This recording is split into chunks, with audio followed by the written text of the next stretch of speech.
Welcome to a masterclass in economic geography. Today, we map out the blueprint of a powerhouse in transition, Rajasthan. Long perceived as a desert landscape limited by physical geography, modern data reveals an industrial giant engineered for the future. Based on the latest economic data, we are breaking down the sectors, the infrastructure grids, and the strategic policies turning this state into an international investment magnet. Let's dive in. To understand Rajasthan's economy, you must first look at its inherent paradox. For decades, the state faced intense headwinds, harsh climatic conditions, a historic deficit of basic infrastructure, and a lack of skilled industrial labor. But the tailwinds are overwhelmingly shifting the balance. Rajasthan sits on a goldmine of diverse mineral wealth, boasting 81 distinct types of mineral deposits. Combine that with aggressive policy reforms and single-window clearances, all situated strategically along India's major national freight routes. This economic power is concentrated heavily inside what planners call the apex industrial triangle. At the top sits Alwar, the champion of maximum macro industries. To the west is Jaipur, holding the highest concentration of overall industries. And anchoring the south is Kota, the state's heavy industrial and chemical powerhouse. Together, they form the economic spine of the region. How does Rajasthan categorize its sprawling industrial base? It follows a strict three-part classification framework. First, by scale, using the updated MSME limits.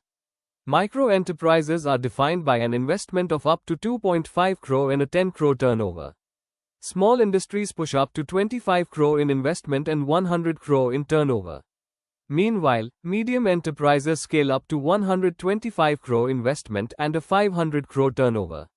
Second, the state categorizes by raw material, focusing deeply on agro-based sectors like textiles and sugar, mineral-based sectors like cement and glass, and forest or chemical-based utilities. Finally, by ownership, balancing public sector state entities, an expansive private sector, and a resilient cooperative sector. Let's explore the traditional giants of the agro-based sector, starting with the largest of them all, cotton and textiles. This legacy began all the way back in 1889 with the state's very first mill, the Krishna Cotton Mill in Biawar. By 1993, the sector gained a massive cooperative backbone driven by SPI and FED. Today, the crown belongs to modern hubs, Bhilwara, recognized globally as the Manchester of Rajasthan, and Bhiwadi, a rapidly rising new textile city. Next is sugar, a transitioning legacy. It evolved from the first private entity, Mewar Sugar Mill in 1932, to the first cooperative mill in Keshorapatan in 1965. But look at the Ganganagar evolution. What started in 1956 as the first public sugar mill has completely modernized. It has diversified far beyond traditional sugar and beetroot, pivoting into high-value outputs like heritage liquor, high-tech precision glass, and sanitizers. Moving to livestock and future energy, Rajasthan is the undisputed national leader in wool, producing roughly 46% of India's total supply. Bikaner acts as the central nervous system for this market, hosting the nation's largest wool market, the state wool mill, and a primary testing laboratory. Research and development are anchored further south at the Central Sheep and Wool Research Institute in Tonk. Dairy innovation is tightly managed by the apex body, the RCDF, which commands 24 distinct district unions. Interestingly, Rajasthan has carved out specialty hubs for camel milk, with dedicated dairies actively operating in Bikaner and Jaisalmer. And keep an eye on future oils. The state is leaning heavily into green energy with a high-capacity biodiesel refinery in Udaipur utilizing jatropher and Karanj, alongside a high-tech olive oil refinery in Lumkaransar, Bikaner. Now let's look at the bedrock of construction, mineral-based heavy industries. Rajasthan is home to a cement behemoth. This massive sector traces its roots back to 1915 with ACC Likhir. Powered by abundant local reserves of limestone, gypsum, and silica, the unrivaled epicenter today is Chittorgarh, specifically Nimbahera, proudly known as the cement city of India. For specialty white cement, the industry concentrates in Gortan, Mangarol, and Khariya Khangar. Simultaneously, the glass industry thrives on vast deposits of silica sand and sodium sulfate. Dholpur serves as the state's precision hub, churning out high-tech precision glass. Meanwhile, international markets have taken note. the Alwar-Bhiwadi region has secured major global investments, with massive operations run directly by the French industrial giant, Saint-Gobain. When it comes to dimensional stone, Rajasthan sets the global standard. Rajsamand is the core production hub, housing the maximum number of marble processing and cutting units. However, the most iconic variety comes from Makrana, world famous for its incredibly pure, lustrous white marble. For harder stones, look to Jalore, the undisputed capital known as the Granite City, with secondary nodes expanding fast in Barmer and Siroi. But the mineral wealth doesn't stop at building blocks. The ancient brine and salt industry yields maximum volume at the legendary Sambar Lake near Jaipur, while the absolute highest chemical quality salt is processed at Pachpadra in Balodra.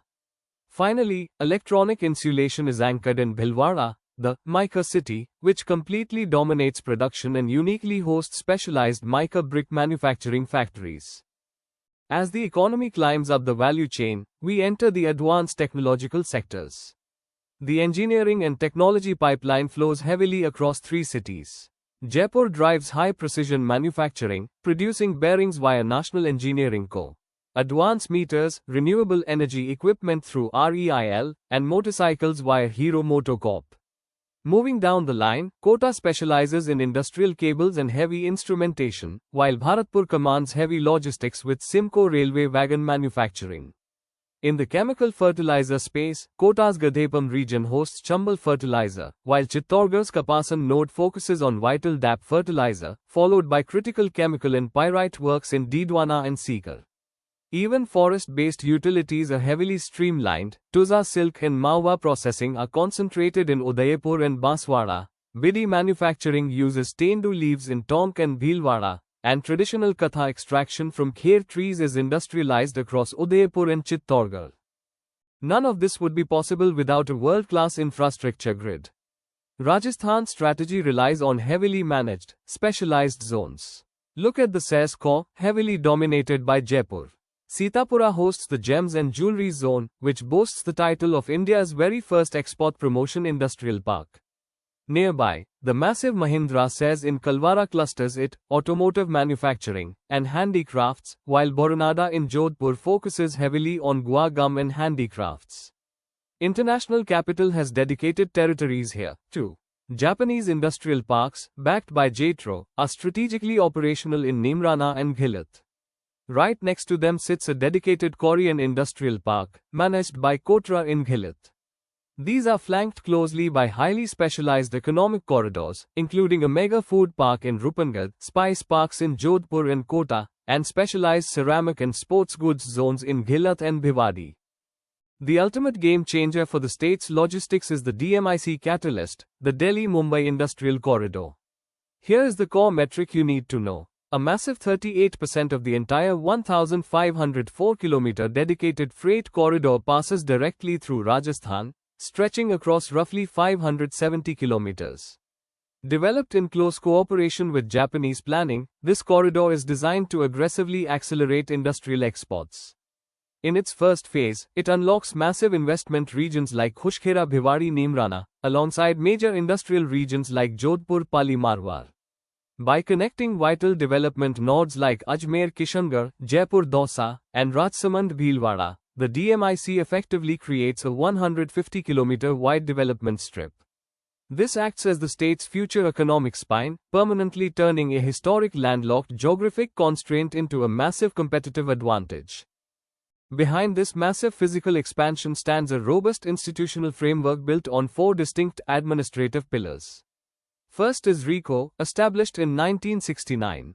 As the apex developer, RICO acquires and provides industrial land, establishes SEZs, and directly funds medium to large-scale industries. Second is the RFC, established in 1955. This is the financial engine, providing critical short-term loans up to 20 crore directly to MSMEs, using specialized flexi and top-up schemes for rapid liquidity. Third is RAJSICO, founded in 1961. Acting as the small industry champion, it secures essential raw materials, provides global marketing avenues, and funds artisan and craft training. Finally, RUDA, formed in 1995. Serving as the rural catalyst, RUDA aggressively promotes non-farm employment in rural areas, maintaining a hyper-focus on optimizing local wool, leather, and minor minerals. Capital requires policy certainty, and Rajasthan provides this through aggressive financial incentives. To eliminate baseline frictional relief, the state implemented a true single-window clearance system under its ease of doing business framework, bypassing bureaucratic bottlenecks entirely to accelerate market entry. For core financial support, the Mukhyamantri Laghu Udyog Protsahan Yojana offers heavily tiered interest subsidies specifically tailored for MSMEs. Enterprises receive an 8% subsidy for loans up to 25 lakh, a 6% subsidy for loans up to 5 crore, and a 5% subsidy for larger loans extending up to 10 crore. To ensure inclusive economic empowerment, the Dr. B.R. Ambedkar Dalit, Adivasi Udyam Protsahan Yojana drives deep structural support. It provides substantial 7 to 9% interest subsidies alongside direct enterprise cost grants of up to 25 lakh to maximize diversity across the MSME landscape.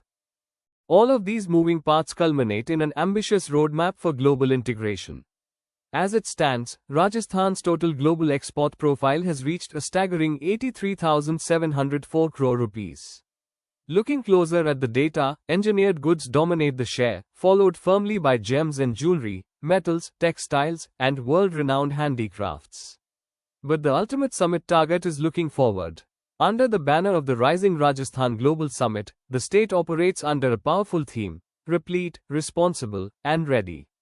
The explicit goal? To scale and transform Rajasthan into a $350 billion economy within the next 5 years, fueled by rapid private investment and highly targeted, sector-specific zoning. When you synthesize the data, the conclusion is clear. Take an immense raw heritage of deep mineral reserves and foundational agriculture. Layer it with targeted infrastructure like the DMIC freight routes and sector-specific SEZs.